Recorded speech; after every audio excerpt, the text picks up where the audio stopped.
कश्यप, पाकिस्तान में ही पटकथा लिखी गई थी पहलगांव हमले की, इससे कोई इनकार नहीं कर सकता। ये बात तो शुरुआती जांच में सामने आ चुकी है। आज एनआईए के डीजी पूरी टीम के साथ उसी बैसरन घाटी में जांच के लिए पहुंचे, जिसका नजारा आप मेरे पीछे भी देख रहे हैं। 22 अप्रैल को दहशतगर्दों ने धर्म पूछकर नरसंहार किया। पहलगांव हमले को लेकर दिल्ली से श्रीनगर तक एक्शन जारी है। प्रधानमंत्री सेना को खुली छूट दे चुके हैं। माना जा रहा है कि तीनों सेनाओं के पाकिस्तान को सबक सिखाने के लिए टारगेट, तारीख, टाइम सब कुछ तय किया जा रहा है। वहीं दूसरी तरफ पाकिस्तान सो नहीं पा रहा है, और खास तौर पर पाकिस्तान सरकार और सरकार के मंत्री, क्योंकि आधी रात में उठकर कभी प्रेस कॉन्फ्रेंस कर देते हैं। सोचिए, पत्रकारों को 3 बजे रात में बुला लिया, पसीने पसीने होकर सूचना मंत्री बताने लगे कि भारत कुछ करने वाला है। तो ये तो पाकिस्तान भी जानता है कि हिंदुस्तान बदला लेगा, और आतंक के पूरे ढांचे को नेस्तनाबूद करने के लिए हमारे तीनों सेनाध्यक्ष आगे बढ़ रहे हैं। वहीं दूसरी तरफ जांच आगे बढ़ रही है। कश्मीर घाटी में, जैसे हमने आपको बताया, एनआईए के चीफ गए हैं। वहीं दूसरी तरफ देखिए तो कश्मीर घाटी भारत के साथ और आतंकियों के खिलाफ। आप सोचिए, कौन कल्पना कर सकता था। दक्षिण कश्मीर, जो साउथ कश्मीर का इलाका है, उसमें कई जगहों पर माना जाता है कि बहुत सारे कट्टरवादी लोग रहते हैं, लेकिन वहां पर भी लोग निकले, आतंकवाद के खिलाफ सड़कों पर निकले। लेकिन इसी के साथ अंजाम तक आतंकवाद को हम तभी ले जाएंगे जब जितना भी लोकल सपोर्ट वहां पर मिलता है वो सब खत्म हो जाएगा, और इसी के साथ पाकिस्तान के खिलाफ भारत ठोस कार्रवाई कर पाएगा। इस बीच आपको बता दें कि सी वोटर ने एक सर्वे किया है, मोदी सरकार को लेकर लोगों का कितना भरोसा है, आतंकवाद पर लोगों की क्या राय है। वो सर्वे की रिपोर्ट भी हम आपको दिखाएंगे, लेकिन सबसे पहले तालियों के साथ आप सभी का बहुत बहुत स्वागत, क्योंकि यहाँ पर मौजूद युवा आज प्रश्न करेंगे, और जो खास मेहमान हैं उसमें हमारे साथ यहाँ पर भंडारी जी जुड़े हुए हैं। सबसे पहले तालियों के साथ प्रदीप भंडारी का स्वागत कीजिए। प्रोफेसर संगीत रागी उनके साथ संघ विश्लेषक के तौर पर आए हैं, और अमित रायना जी जो कि कश्मीरी एक्टिविस्ट है, तालियों के साथ स्वागत कीजिए। वहीं दूसरी तरफ दीपक झा जी हमारे साथ जुड़े हैं, जो कि प्रवक्ता है कांग्रेस पार्टी के। हमारे साथ मनोज काका जी, तालियां बजाइए, समाजवादी पार्टी का पक्ष रखेंगे। और वारिस पठान साहब, प्रवक्ता AIMIM के, हमारे साथ जुड़े हैं।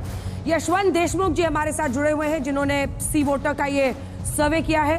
देशमुख जी, आपका भी स्वागत है। ये सर्वे क्या कहता है, आतंकवाद को लेकर आज देश में लोग क्या मान रहे हैं? लेकिन उससे पहले ये रिपोर्ट।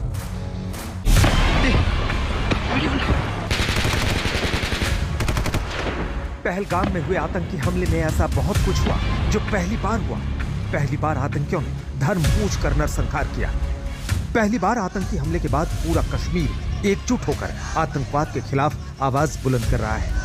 पहली बार कश्मीर में मस्जिदों के अंदर आतंकी हमले का शोक मनाया गया, सैलानियों के लिए मौन रखा गया, जिससे पूरी दुनिया में यह संदेश गया कि पाकिस्तान के नापाक इरादे कभी पूरे नहीं होंगे, क्योंकि कुछ दहशतगर्दों को छोड़कर हर हिंदुस्तानी अपने देश से प्यार करता है। मैं सभी आतंक फैलाने वालों को कहना चाहता हूं कि लड़ाई का अंत नहीं है, एक मकाम है। हर व्यक्ति को चुन चुन कर जवाब भी मिलेगा, जवाब भी लिया जाएगा। ये नरेंद्र मोदी सरकार है, किसी को बख्शा नहीं जाएगा। इस बीच जम्मू कश्मीर के पूर्व मुख्यमंत्री फारूक अब्दुल्ला ने पाकिस्तान को सबक सिखाने के लिए कड़ा कदम उठाने की एक बार फिर मांग की।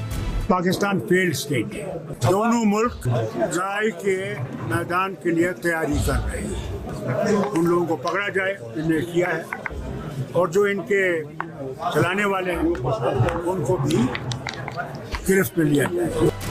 पीएम मोदी जहां सेना को खुली छूट देकर पाकिस्तान को संदेश दे चुके हैं कि आतंकियों की आका की अब खैर नहीं, और इस हमले की साजिश रचने वालों को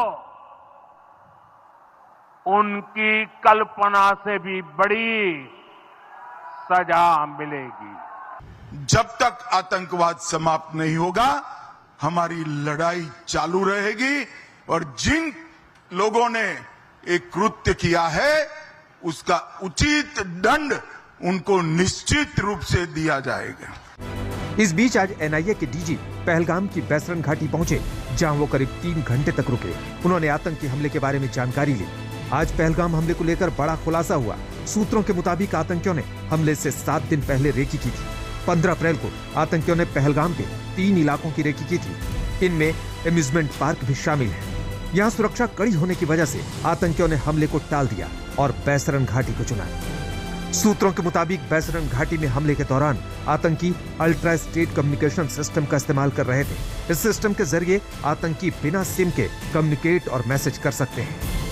पहलगाम हमले की जांच में बड़ा खुलासा हुआ है। दरअसल आतंकी 15 अप्रैल को ही पहलगाम आ गए थे और पहलगाम के 3 इलाकों की रेकी की थी, जिसमें से एक पहलगाम का अम्यूजमेंट पार्क है। इस वक्त हम अम्यूजमेंट पार्क हैं, आप देख पा रहे हैं यहाँ पर बच्चों के खेलने के लिए यहाँ पर तमाम जो चीज़ें हैं वो लगी हुई हैं। साथ ही साथ यहाँ पर बड़ी संख्या में जो सैलानी हैं वो आते हैं। आतंकी हमले में जान गंवाने वाले कानपुर के शुभम द्विवेदी की पत्नी ऐशन्या ने कहा कि वहां के घोड़े वालों के आतंकियों से मिले होने का शक है। शुभम ने पूछा था, बिकॉज ना शुभम ऐसी जगह जाता ही नहीं था जहाँ नेटवर्क नहीं हो।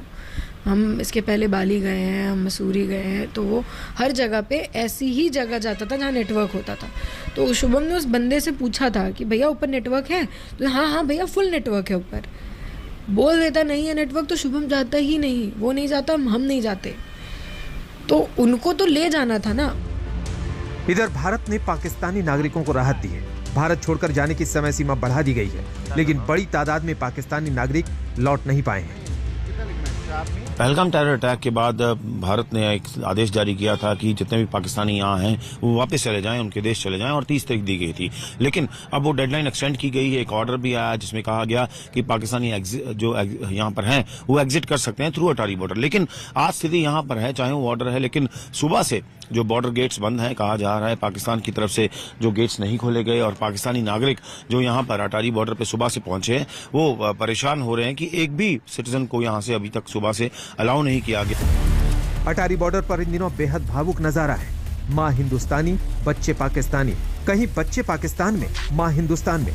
पहलगाम आतंकी हमले के बाद कई परिवार बिछुड़ गए हैं। पाकिस्तान में मेरी शादी 2007 में हुई थी। तो अभी यहाँ कहाँ आए थे आप? मैं यहाँ दिल्ली में आई थी अपनी मदर से, अपने भाइयों से मिलने, फैमिली से मिलने के लिए। हाँ। तो आपके बच्चे जो साथ में हैं, और मुझे पता लगा कि 2 बच्चे आपके पहले भी जा चुके हैं पाकिस्तान, वो पाकिस्तानी थे। ये बच्चे भी पाकिस्तानी? ये बच्चे भी पाकिस्तानी, इनका भी पासपोर्ट पाकिस्तानी है। आज का लास्ट डे बॉर्डर क्रॉस करने के लिए। वहीं भारत की तैयारियों के बीच पाकिस्तान के मंत्रियों की नींद उड़ गई है। उन्हें हमले का डर सता रहा है। टाइम गुजर रहा है तो इसके खतरात जो हैं वो बढ़ रहे हैं। रिटेलिएशन करने के हक में नहीं है। अब हमारी इकोनॉमी अभी कुछ खड़ी हुई है, हम इसको आगे लेके जाना है। एक तरफ पाकिस्तान अमेरिका के पास बीच बचाव के लिए पहुंचा, लेकिन अमेरिका ने भी उसे झटका दे दिया। सवाल है कि अभी भी पाकिस्तान सीमा पर फायरिंग और घुसपैठ से बाज नहीं आ रहा। एक तरफ वो हमले के डर से थर थर कांप रहा है। इसीलिए कहा जा रहा है कि जब बोया पेड़ बबूल का तो आम कहां से हुए। आज तक ब्यूरो।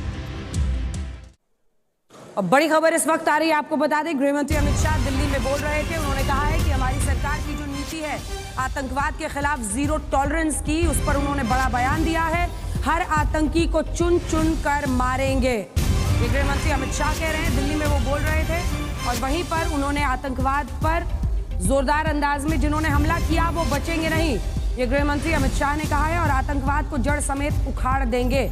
आने वाले वक्त में सरकार क्या कदम उठाती है इस पर पूरे देश की नजर है। इस बीच आज जब वो बोल रहे थे, उन्होंने आतंकवाद के खिलाफ लड़ाई में भारत का साथ पूरा विश्व दे रहा है, इस बात की भी चर्चा की। आइए आपको सुना देते हैं उन्होंने क्या कहा।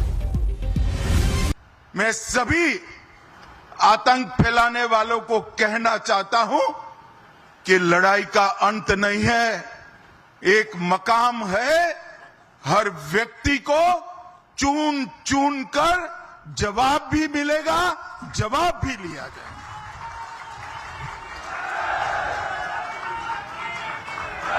नरेंद्र मोदी जी के नेतृत्व में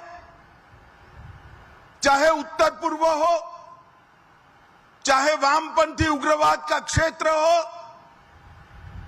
चाहे कश्मीर पर पड़ी आतंकवाद की छाया हो, हर चीज का मजबूती के साथ हमने जवाब दिया है।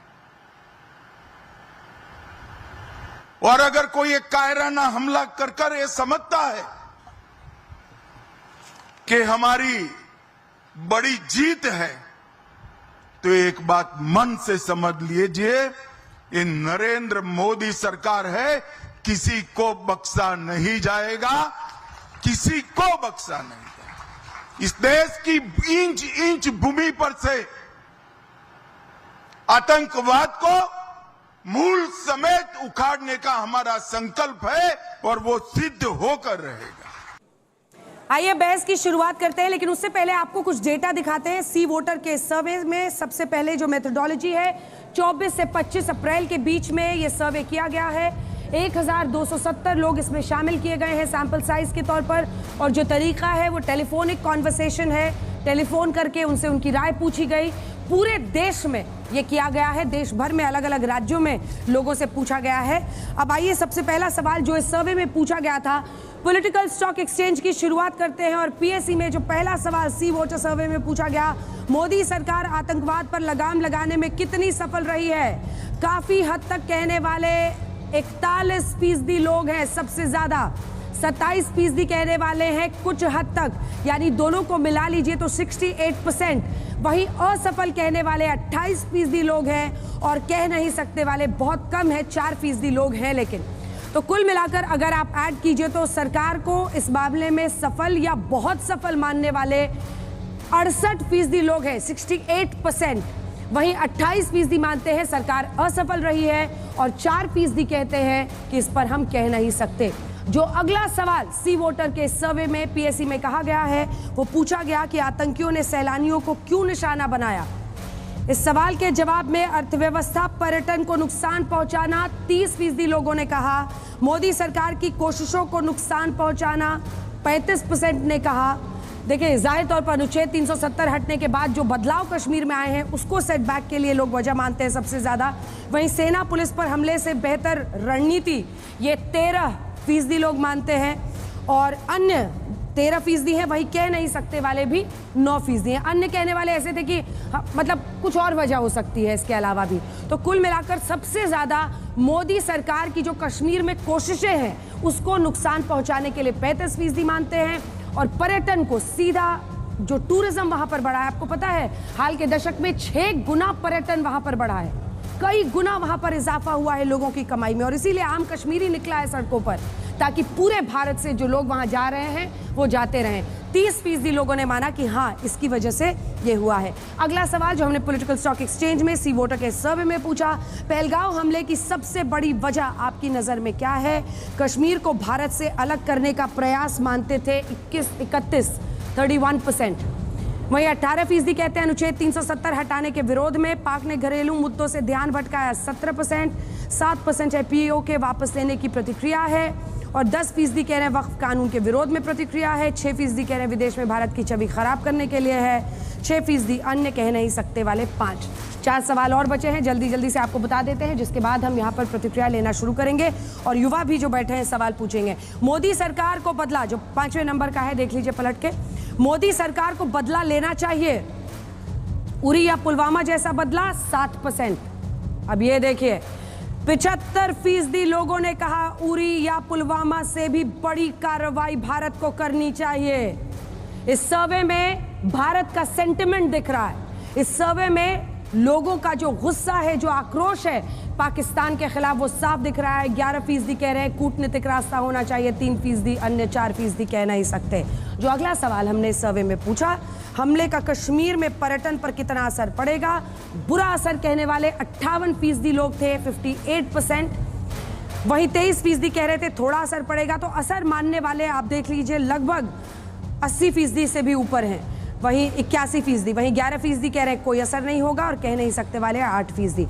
धारा 370 हटने से, जो अगला सवाल है, धारा 370 हटने से कश्मीर में शांति के दावे को कितना दम मिला है? काफी हद तक शांति हुई है मानने वाले 49%, कुछ हद तक 20%, यानी लगभग 70% मानते हैं कि शांति बढ़ी है। वहीं पहले से खराब स्थिति कहने वाले भी 25% लोग हैं इस सर्वे में, 6% कह नहीं सकते। और जो अगला सवाल है, पहलगांव हमला कश्मीर को भारत से अलग करने की साजिश है, 54% कह रहे हैं हाँ, और नहीं वाले 15%। और जो आखिरी सवाल हमने इस सर्वे में पूछा है, घाटी में नई सरकार बनने के बाद सुरक्षा में सुधार हुआ? बहुत सुधार, 25%। तो कोई बदलाव नहीं हुआ, थोड़ा सुधार 35%, माफ कीजिएगा, थोड़ा सुधार कहने वाले 35%, तो सुधार मानने वाले 60% लोग हैं। वहीं कोई बदलाव नहीं कहने वाले 23% है, 23%। पहले से खराब हालात ये सिर्फ 6% लोग कह रहे हैं और 11% कह नहीं सकते। आइए इसी के साथ चर्चा की शुरुआत करें। आपकी पार्टी पर प्रदीप भंडारी जी, आपकी सरकार पर, हम सब की सरकार पर बहुत ज्यादा अब ये एक तरह से कंधों पर है, क्योंकि लोग, आप 75% आप देख रहे हैं, 75% कह रहे हैं सर्जिकल स्ट्राइक और एयर स्ट्राइक जो हमने किया था वो नहीं, उससे बड़ी कार्रवाई चाहिए। अंजना जी, उससे बड़ी ही कार्रवाई होगी और ये दर्शाता है कि आज देश को भरोसा प्रधानमंत्री नरेंद्र मोदी जी की तरफ है कि जैसे सर्जिकल स्ट्राइक करी, जैसे बालाकोट किया, उससे बड़ी कार्रवाई होने वाली है। तो देश का मूड इस सर्वे से स्पष्ट है। वहीं अगर 26/11 के आतंकवादी हमले के बाद अगर ये कोई सर्वे करता तो लोग ये मानते कि उस वक्त की सरकार पाकिस्तान से सिर्फ डॉजियर खेल सकती थी, परंतु सर्जिकल स्ट्राइक नहीं कर सकती थी, और डॉक्टर मनमोहन सिंह ने इस बात को माना। तो आज भारत जानता है और विपक्ष भी ये जानता है कि उम्मीद सिर्फ प्रधानमंत्री नरेंद्र मोदी जी से है और हम प्लानिंग के साथ में करेंगे। 10 दिन लगे थे हमको सर्जिकल स्ट्राइक करने में, बालाकोट करने में। सरप्राइज होगा पर पाकिस्तान की 7 पुष्टियां याद रखेगी, जैसे प्रधानमंत्री नरेंद्र मोदी जी ने कहा। पर इस बात यह है अंजना जी, जहां एक तरफ देश का मूड 75% लोग ये कह रहे हैं अक्रॉस 4 क्वेश्चनिंग में देखूं कि ए, कश्मीर में शांति बढ़ी है, दूसरा मोदी सरकार पर भरोसा है, सुरक्षा व्यवस्था बढ़ी है। विपक्ष ऐसा क्यों हो रहा है कि वापस से पाकिस्तान के अंदर कोट किया जा रहा है? एक बार कोई चीज होती है तो उसको कहते हैं गलती, पर बार बार होती है तो उसको कहते हैं आदत। तो आप मुझे बताइए, कल राहुल गांधी ने कहा कि विपक्ष साथ में है, आज ही आरजेडी के एक नेता को वापस से पाकिस्तान टीवी कोट करता है। और क्यों नहीं अभी तक सिद्धरमैया, सैफुद्दीन सोज, बीके हरिप्रसाद, तमाम वो नेता जो कह रहे हैं हमें पाकिस्तान पे विश्वास करना चाहिए, उन सबको कांग्रेस पार्टी ने सस्पेंड किया। मैं बताना चाहता हूं क्यों। क्योंकि कांग्रेस पार्टी की नीति हमेशा पाकिस्तान का समर्थन करने की रही है, और यह जवाहरलाल नेहरू जी के समय से रहा है। जब जवाहरलाल नेहरू जी 1953 में अपनी स्पीच में कहते हैं मेरे हिसाब से पाकिस्तान हमारा दुश्मन नहीं है, पाकिस्तान के लोग और पाकिस्तान की सरकार हमारी दोस्त है, और उस हिसाब से हमें नीति बनानी चाहिए। तो यह इनकी नीति थी, हम पाकिस्तान के घर के अंदर घुसकर आतंक के आकाओं को जवाब देंगे। और 4 लाइनों से बताऊंगा कि हमारा प्रण क्या है। हित वचन नहीं तूने माना, मैत्री का मूल्य ना पहचाना, तो ले मैं भी अब जाता हूं, अंतिम संकल्प सुनाता हूं, अब याचना नहीं अब रण होगा, और पाकिस्तान के खिलाफ मुंहतोड़ जवाब दिया जाएगा। मैं विपक्ष के साथियों को कहना चाहता हूं, राजनीति बाद में कर लेना, और आज तक के मंच में यह गारंटी दीजिए कि जब सेना हमला करेगी तो फिर सेना के मनोबल को कम करने के लिए प्रूफ, ये सब चीजें मत मानना। क्या गारंटी दे सकते हैं दीपक झा? गारंटी दे सकते हैं समाजवादी पार्टी के लोग? इन्होंने रामधारी दिनकर के, मैंने सवाल नहीं पूछा, सवाल भी पूछ लेती हूँ। क्या ये पॉलिटिक्स थोड़ा वेट कर सकता है? मैं देशवासियों की तरफ से कह रही हूँ, खूब लड़िएगा, आप वोट के लिए जाइएगा घर घर, बताइएगा कि क्यों फेल हुए, लेकिन क्या ये रुक सकता है? पाकिस्तान कभी चीन से भीख मांग रहा है, कभी अमेरिका के पास जा रहा है, अभी इतनी गतिविधियां हैं, एनआईए के जो डीजी हैं वो वहां बैठे हुए हैं आज दिन भर। ऐसे में थोड़ा सा रुक सकता है सर पॉलिटिक्स? बिल्कुल अंजना जी, आपके चैनल के माध्यम से अपनी पार्टी की तरफ से मैं कहता हूं कि हमारी पार्टी सरकार से इस वक्त सवाल नहीं कर रही है कि आपने क्या किया, क्या करेंगे। बात है हमारे लिए अपि स्वर्णमयी लंका न में लक्ष्मण रोचते, जननी जन्मभूमिश्च स्वर्गादपि गरीयसी। माता और मातृभूमि त्रैलोक्य से बढ़ के है हमारे लिए। हमारे अंदर वो खून बहता है कि हम पाकिस्तान के 2 टुकड़े 1971 में कर चुके हैं, इसलिए खून खौलता है। और बार बार पूछते हैं, उनसे पूछते हैं जो सत्ता में आए थे, वो कहे थे 1 के बदले 10। अरे भैया, 1 के बदले 10 कब लाओगे? क्योंकि हमारे सैकड़ों जवान, सैकड़ों लोग मारे जा रहे हैं, बेगुनाह मारे जा रहे हैं, और आप बात करते हैं कि विपक्ष से लड़ते हैं। अरे विपक्ष आपके साथ कंधे से कंधा, कदम से कदम मिला के खड़ा है, कहते हैं ना, लेकिन आप क्या करते हैं? नाम पे मजहब के जमघट है लोगों का, शहर में शायद दंगा होने वाला है, तो आप मजहबी रंग देते रहिए, विपक्ष से लड़ते रहिए, लेकिन देश की जनता, देश की युवा, देश की आवाम एक साथ एक स्वर में कह रही है, महंगाई पे आपसे सवाल नहीं करेंगे, बेरोजगारी पे आपसे सवाल नहीं करेंगे। लेकिन मोदी जी, अब तब तक शांत हम नहीं बैठेंगे जब तक उस दुश्मन को, नापाक इरादा, नापाक यहाँ पे काम करने वालों को मुंहतोड़ जवाब नहीं दिया जाएगा। दूसरी बात मैं कहना चाहता हूँ, तंग आ चुका है, चाहता है कि अब बच्चा पैदा होने वाला, जो कश्मीर में बच्चा पैदा हो, खुली हवा में सांस ले सके, वो दिन कब आएगा? हिंदुस्तान से दहशतगर्दियों में आप ढूंढते हैं, कहते हैं। देखिए, दूसरी बात एक और बोलूंगा, नरेंद्र मोदी जी 80 और 20 की बात करते हैं, कपड़े देखकर रंग ए पहचानते हैं, तो मोदी जी आपके लिए तो आसान है। आतंकवादी हिंदुस्तान में है, पाकिस्तान में है, चाइना में है, बांग्लादेश में है, कहाँ है बताइए? आपका राडार सिस्टम काम करता है कि नहीं करता है, या बादलों में छुप गया? वैसे भी आजकल मई जून का महीना चल रहा है, बताइए ना, राडार चला दीजिए। जवाब देता हूं। ठीक है प्रदीप जी, जवाब दीजिए। अंजना जी, मुझे अच्छा लगा कि अंजना जी 10 सेकंड और दूंगा। लेकिन जब आतंकवादियों को ईमेल इनके ध्रुव सक्सेना करते हैं, असाया अंद्रावी को जब ये पोस्टर लड़की बना देते हैं जिसके नाम पे देशद्रोह का आरोप लगा है, ये किस मुंह से आतंकवाद की बात करते हैं? किस मुंह से जाके बिरयानी खा के आते हैं और यहाँ से कहते हैं हम पाकिस्तान को मुंहतोड़ जवाब देंगे?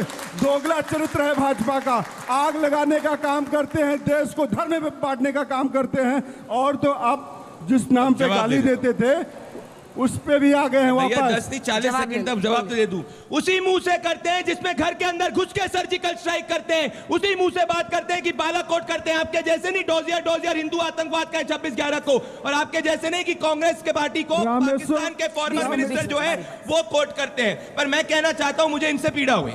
पीड़ा इस बात से हुई कि कल कांग्रेस पार्टी ने एक गायब करके पोस्टर रिलीज किया, पहले पूरे दिन डिफेंड करते गए, पाकिस्तान ने उसको कोट करा, फिर जाकर इनने गलती मानी और फिर डिलीट करना पड़ा। चलो ठीक है, आज सुप्रीम कोर्ट में क्या हुआ अंजना जी?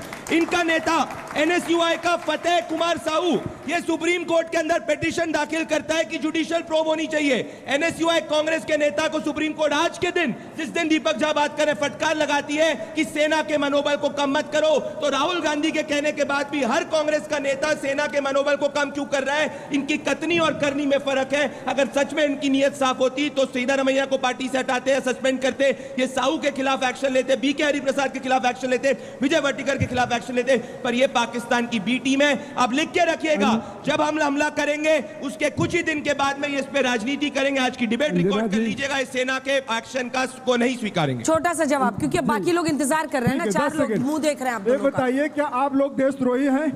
आप लोग देशद्रोही हैं? कोई मंत्री आके कहेगा कि आप लोग देशद्रोही हैं? आपकी वजह से पुलवामा हुआ, आपकी वजह से पहलगाम हुआ। ये किसने बोला है?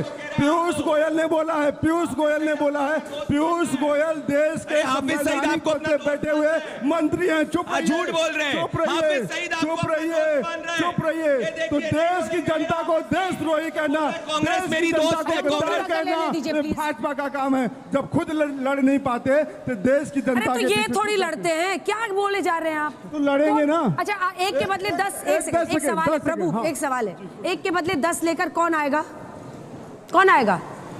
वीर सेना लेके आएगी ना। सेना लेके आएगी ना। 10 सेकंड एक। हाँ। अरे तो सेना लेके आएगी ना, सेना पर सवाल नहीं पूछना है तो सेना को काम करने दीजिए। बताओ कब ला रहे हैं? ये थोड़ी ला पाएंगे, ये क्या करेंगे? तो पॉलिटिशियन है, लाती तो सेना है ना साहब। सेना का तो मनोबल बढ़ाइए। अब मनोज काका जी 10 सेकंड दे दीजिए। 10 सेकंड। हमारी सेना बिल्कुल संयमित और संस्कारी सेना है। बात यह है कि हमारी सेना जो सरकार ऑर्डर करती है वो काम करती है। हमारी सेना बेलगाम सेना नहीं है। हमारी सेना का जो मुखिया है राष्ट्रपति है, प्रधानमंत्री है। जब वो आदेश देंगे, ऑर्डर करेंगे, तब जाके युद्ध लड़ के आएंगे। ऐसे नहीं लड़ के आते, किसी को मार के आ जाएंगे। देखिए, नहीं मार के आते। देखिए अंजना जी, प्रधानमंत्री जी बिल पावर दिखाएं, प्रधानमंत्री इच्छा शक्ति। एक तो बहुत गंभीर विषय है, हमारे लोगों की जान गई है और उससे पूरे देश का 140 करोड़ लोग और पूरी दुनिया में जो लोग भी मानवता इंसानियत के पक्ष में हैं वो सब लोग मर्माहत हैं। लेकिन जो पाक ने करा है वो जघन्य करा है और उसकी कहीं भी दुनिया में हर जगह उसकी मजम्मत हो रही है। उसके लोग बहुत उससे नफरत कर रहे हैं और पाक की यही हैसियत है। वो उसकी हैसियत क्या है? उसकी हैसियत यही है कि वो छिप करके वार करता है। उसकी कभी हैसियत नहीं हो पाई 75 सालों में कि वो हिंदुस्तान और हिंदुस्तान की सेना से आंख में आंख मिला के बात कर सके। वो क्या करेगा? वो छुपा हुआ है। लेकिन जो बात है कि जो भरा नहीं है भावों से जिसमें बहती रसधार नहीं, वह हृदय नहीं, वह पत्थर है जिसमें स्वदेश का प्यार नहीं। हम वो मुल्क हैं और वो लोग हैं जो अपने सरहद की सुरक्षा के लिए जान दे देते हैं। हमारे सेना का मनोबल कैसे बढ़ेगा? बीजेपी के साथी ने मोदी जी के गीत गाते हुए कहा कि सेना का मनोबल अग्निवीर लाने से थोड़ी बढ़ेगा। सेना का मनोबल तब बढ़ा जब इस देश के श्रद्धेय रक्षा मंत्री मुलायम सिंह यादव हुए और उससे पहले शहीद होने वाले 100 शहीदों के 100 उनके घर नहीं जाते थे और उन्होंने ऐलान किया कि अब सेना में देश की सरहद के लिए जो शहीद होगा उसका 100 उसके घर जाएगा और डीएम और कलेक्टर आके सलामी करेंगे और उसे पूरा मान सम्मान दिया जाएगा। तो इस तरह के कृत्यों से सेना का मनोबल बढ़ता है। सेना का मनोबल ऐसे नहीं बढ़ता है कि 25 साल की नौकरी को 4 साल का कर देंगे। सेना का मनोबल ऐसे नहीं बढ़ता है कि जाके चुप चुप अपने दुश्मन देश से बिरयानी खा के आ जाएंगे और साल का आदान प्रदान कर देंगे। ये पूछना चाहिए, ये सवाल नरेंद्र मोदी जी से होना चाहिए। और मैं दूसरी बात कह रहा हूं, उसी पहलगाम में एक सरकार का एक सांसद जाता है, अपनी सालगिरह मनाता है, सुरक्षा रहती है। एक किरण पटेल गुजरात का जाता है, उसे जेड श्रेणी सुरक्षा रहती है, लेकिन हमारे नागरिकों पे सुरक्षा नहीं थी। ये तो सवाल है, ये सवाल है, सरकार को इसका जवाब देना चाहिए। कौन देगा जवाब? आप हर बात को इधर उधर करके आप बरगला देते हैं। वो जो बात है कि तू इधर उधर की बात कर, बता कि कारवां क्यों मुझे रहजनों से गिला नहीं, तेरी रहबरी का सवाल है। एक सेकंड, विपक्ष के किसी सवाल को पाकिस्तान वाले ट्वीट कर देंगे, ये सोचकर विपक्ष के लोग सवाल ना पूछें कि वहां पर सुरक्षा नहीं थी। पूछिए सवाल अंजना जी, पर मैं पूछना चाहता हूं, सब देश में मानते हैं पाकिस्तान हमारा दुश्मन है? आप लोग मानते हैं कि नहीं? मानते हो कि नहीं? आप मानते हो कि नहीं? बिरयानी खाने कौन जाता है? बिरयानी खाने वाले लोग दुश्मन बोलते हैं। तरीका नहीं, मैं सुनो तो दीपक, ये रहे अखिलेश यादव 2022 के अंदर कहते हुए कि पाकिस्तान से भारतीय जनता पार्टी का पॉलिटिकल एनिमी है और देश का दुश्मन नहीं है। और आप बताइए शुभम द्विवेदी के परिवार से अभी तक मिलने क्यों नहीं गए? तस्वीर है शुभम द्विवेदी के परिवार से मिलने क्यों नहीं गए? क्यों बोलते हैं अखिलेश यादव, क्यों बोलते हैं अखिलेश यादव कि भाई हम लोग डिस्ट्रैक्शन बिना हमारे देश के लोगों को बताएं देश के प्रधानमंत्री पाकिस्तान क्यों गए? हमारा दुश्मन मैं बोलना चाहूंगा तो मैं भी इंटरप्ट करूंगा। नहीं, मैं भी इंटरप्ट करूंगा, फिर ये बीच में बोल रहे हैं। भाई मैं कहना चाह रहा हूं अखिलेश यादव जी की नीति और नियत साफ हो। सवालों का जवाब दे दो। अखिलेश यादव मिलिट्री स्कूल से पढ़े लिखे हैं, उनकी सामरिक समझ बहुत ज्यादा है। मैं आपको पूरी डिबेट में नहीं बोलने दूंगा, ये तरीका सही नहीं है। मैं तरीका सही नहीं है। मैं पूछना चाह रहा हूं सीधी सी बात, भाई शुभम द्विवेदी, शहीद शुभम द्विवेदी के परिवार से जब अखिलेश यादव से पूछा गया कि मिलने क्यों नहीं गए, उन्होंने बोला मैं नहीं जाता और अभी तक नहीं मिलने गए। क्यों नहीं मिलने गए? क्यों नहीं? अभी तक अखिलेश यादव ने बोला कि भारतीय हिंदुओं को वहां पे हिंदू होने के कारण मारा गया। क्यों नहीं सच को स्वीकार रहे हो? अखिलेश यादव से जब ये कहा गया तो बोला हम डिस्ट्रैक्शन कर रहे हैं। सच तो स्वीकारिए सर जी। और आज आपका ये सर्वे लोग कहते हैं जम्मू कश्मीर के अंदर, इमरान मसूद को जाके सुन लो, जम्मू कश्मीर परिवर्तित हुआ है। सवाल यह है कि हमें यहीं से हल निकालना है, लेकिन इस मामले का अगर हम देश के अंदर उन्माद पैदा करने के लिए इस्तेमाल करेंगे तब तो फिर वही सफल हुए ना। हमें ही तो बताना है कि वो गलत है और जो वो कर रहे हैं वो गलत है देश के लिए। देखिए अंजना जी, बहुत एक इंटरेस्टिंग डेटा आया है। रॉबर्ट वाड्रा के साथ भी 10% लोग खड़े हैं। आप यदि तीसरा सवाल देखेंगे तो आपको लगेगा कि 10% लोग ऐसे हैं जिन्होंने कहा कि वक्फ कानून के विरोध में जो प्रतिक्रिया हुई, और रॉबर्ट वाड्रा ने भी यही कहा था।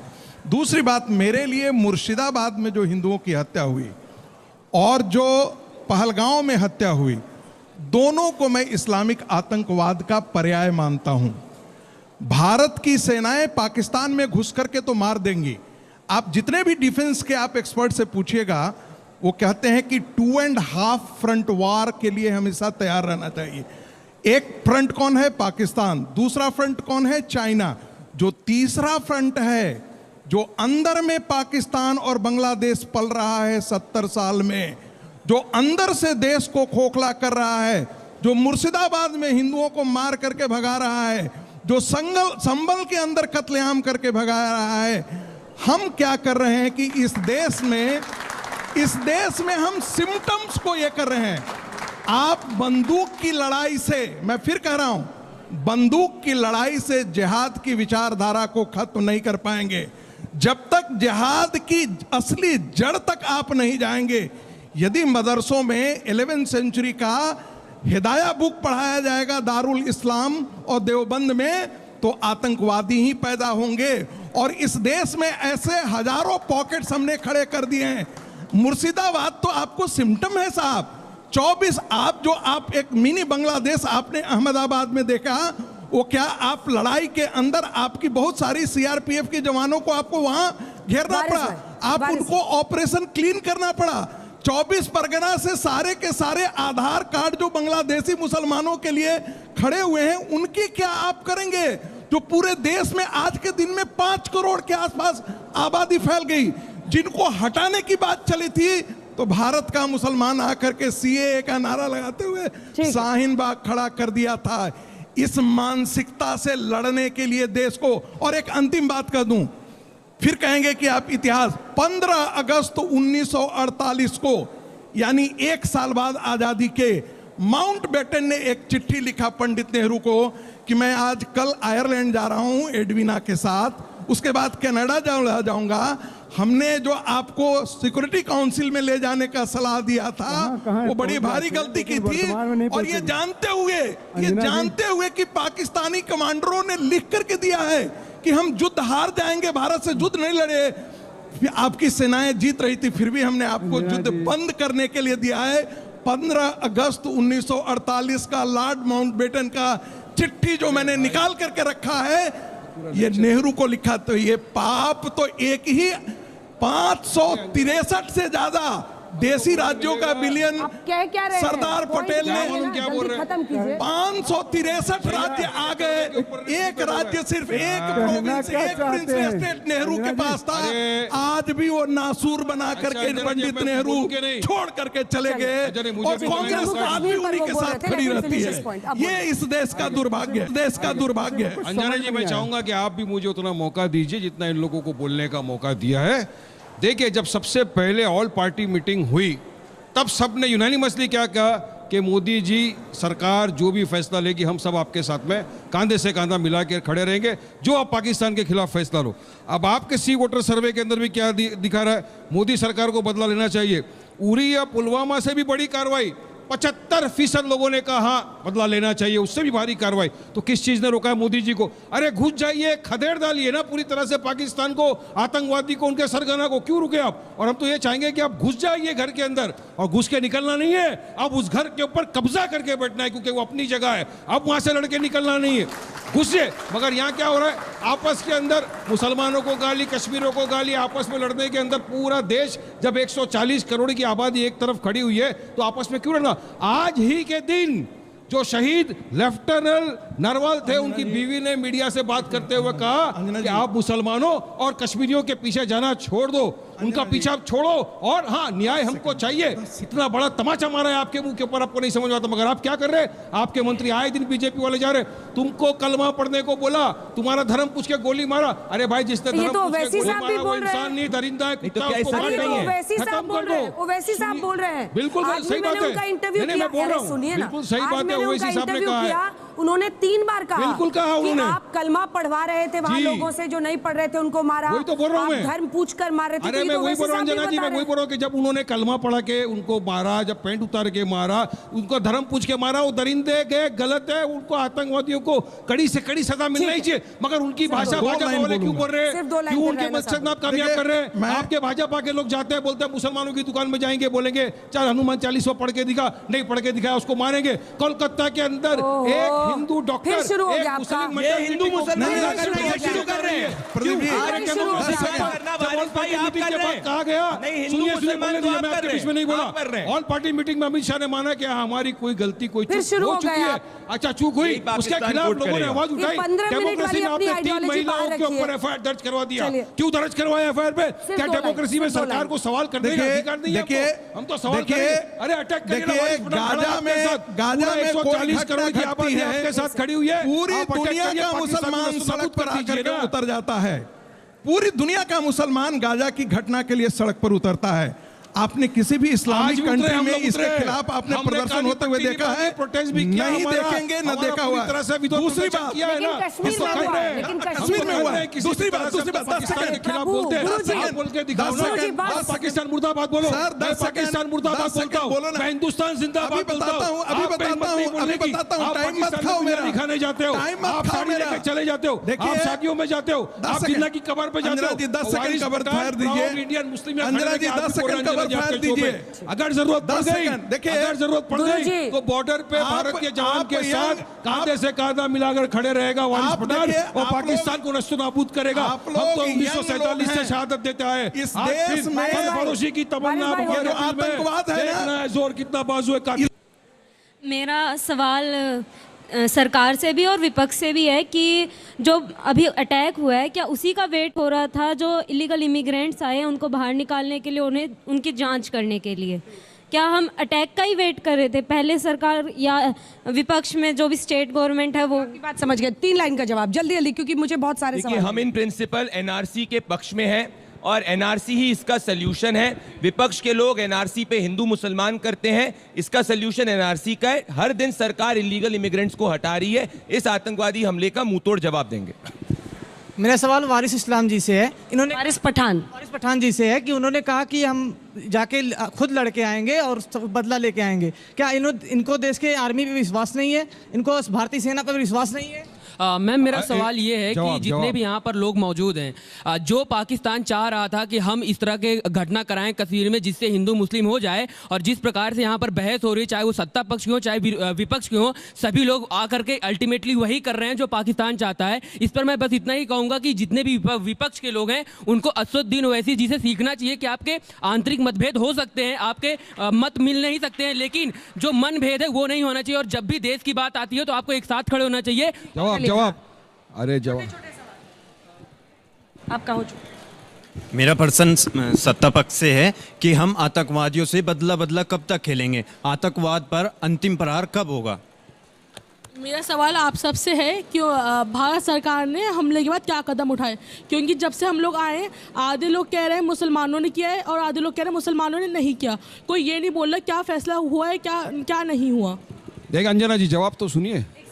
सर, आपने कहा कि देवबंद में जो किताबें पढ़ाई जाती है, क्या आप जानते हो 1857 में जो देवबंद मदरसा बना था वो अंग्रेजों के खिलाफ लड़ने के लिए बना था? अंजना जी, मेरा जवाब आपसे जो सवाल था सेना पर भरोसा नहीं, उसका जवाब देखिए। मेरी सेना के ऊपर मुझे पूरा भरोसा है। मैं सैल्यूट करता हूं 10 बार मेरी भारतीय सेना को। ऐसे सेना है कि जाके खदेड़ के आ सकती है पाकिस्तान को। मैंने ये कहा कि अगर कभी जरूरत पड़ गई तो जो हमारी रोज नेशनलिज्म पेट्रोलिज्म की बात करते हैं, ऐसे ही लोग इतनी पढ़ाई कर रहे हैं, आप क्यों मिट्टी डाल रहे हैं? जाएंगे वहां से, 2-3 सवाल और लेकर लड़ेंगे और पाकिस्तान को और आतंकवादियों को खदेड़ेंगे। हर धर्म के लोग आतंकवाद का शिकार बनते हैं, तो क्या आतंकवाद को किसी एक धर्म से जोड़ना सही है? जब हर धर्म कहता है कि हमें शांति बनाए रखना चाहिए, तो ये कौन लोग हैं जो धर्म का चोला पहन करके हमारे देश पे हमला कर रहे हैं? कश्मीर में ये पहली हमला नहीं है, इससे पहले भी कई बार आतंकी हमले हुए हैं। क्या कहते हैं, सत्यपाल मलिक जब उस टाइम जो किया था वो आई थी, उसके बाद भी कई बार हमला हुआ है। लेकिन कश्मीर में जो है आप जानते हैं कि वो टूरिस्ट प्लेस है पहलगांव, और वहाँ जो है जाते हैं टूरिस्ट, वहाँ क्यों सुरक्षा नहीं है? पाकिस्तान कुछ भी करता है, भुगतना यहाँ के मुसलमानों को पड़ता है, तो ना कोई स्ट्रिक्ट एक्शन लिया जाता है गवर्नमेंट के अगेंस्ट। तो यहाँ के वो इंडिया पाकिस्तान से ज़्यादा 100 गुना ज़्यादा स्ट्रॉन्ग है। क्या भुगतना पड़ रहा है? नहीं मतलब कुछ भी हाल था। अच्छा, बड़े तौर पर अगर इस पूरे सर्वे को देखें तो 3 सबसे बड़ी फाइंडिंग्स आपकी नज़र में क्या है? एक तो सरकार से उम्मीद बहुत ज़्यादा, अगर 75% कह रहे हैं कि इस बार सर्जिकल स्ट्राइक, एयर स्ट्राइक से काम नहीं चलेगा, तो वो एक बड़ा एक्शन की उम्मीद में है। लेकिन सरकार को भी सब कुछ प्रोस कॉन्स वे करके करना है, इसलिए नहीं कि ये दबाव है इसलिए काम करना है। सेना को खुली छूट दी गई है। आज गृह मंत्री ने भी खुलकर कहा है कि हम जीरो टॉलरेंस वाले अपने उस पर चलेंगे। दूसरा, मुझे लगता है अनुच्छेद 370 हटाने के विरोध में, पर्यटन के विरोध में जो लोगों का मानना है, जो ट्रैक पर आ रहा था, और आम कश्मीरी का निकलना, आपकी नज़र में सबसे बड़ी फाइंडिंग्स क्या है? अंजना, मुझे लगता है कि सबसे बड़ी फाइंडिंग इस पूरे सर्वे की तो एक तो ये है कि देश का जनमानस एक स्वर में बोल रहा है। सबसे बड़ी फाइंडिंग आपने मुझसे पूछा तो मेरे लिए है, क्योंकि आप जानती हैं कि हम लोग तमाम जब सर्वे और ट्रैकर्स करते हैं तो उसमें पॉलिटिकल पार्टिजानशिप के आधार पे लोगों के जवाब अलग अलग आते हैं। जिन्होंने वोट दिया है बीजेपी को, उनका मत कुछ और होता है, जिन्होंने कांग्रेस को दिया उनकी राय कुछ अलग होती है तमाम मुद्दों पे। लेकिन एक ये मुद्दा ऐसा है जिसके ऊपर पूरा देश एक स्वर में बात कर रहा है। जो बात कर रहा है उसमें कोई पार्टीजन अलायंस के ऊपर कोई उसमें वेरिएशन मुझे बहुत ज्यादा नहीं दिख रहा है। और अगर ऐसा है तो अंजना, मुझे लगता है कि मैं बात 2-3 कड़वी कहूंगा, क्योंकि मुझे थोड़ा सा उम्मीद है कि इतना फ्रीडम ऑफ एक्सप्रेशन मुझे दिया जाएगा।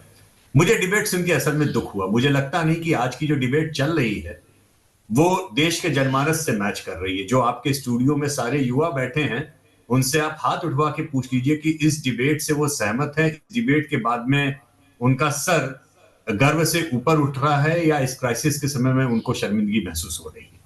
देश पॉलिटिकल डिफरेंसेस नहीं है। आपको तय करना पड़ेगा कि आपकी लड़ाई, आपकी दुश्मनी पाकिस्तान से है या आपकी लड़ाई और आपकी दुश्मनी देश में, भारत में रहने वाले मुसलमानों से है। ये आप सभी का बहुत बहुत धन्यवाद। देश दुनिया की बाकी खबरों के लिए देखते रहिए आज तक।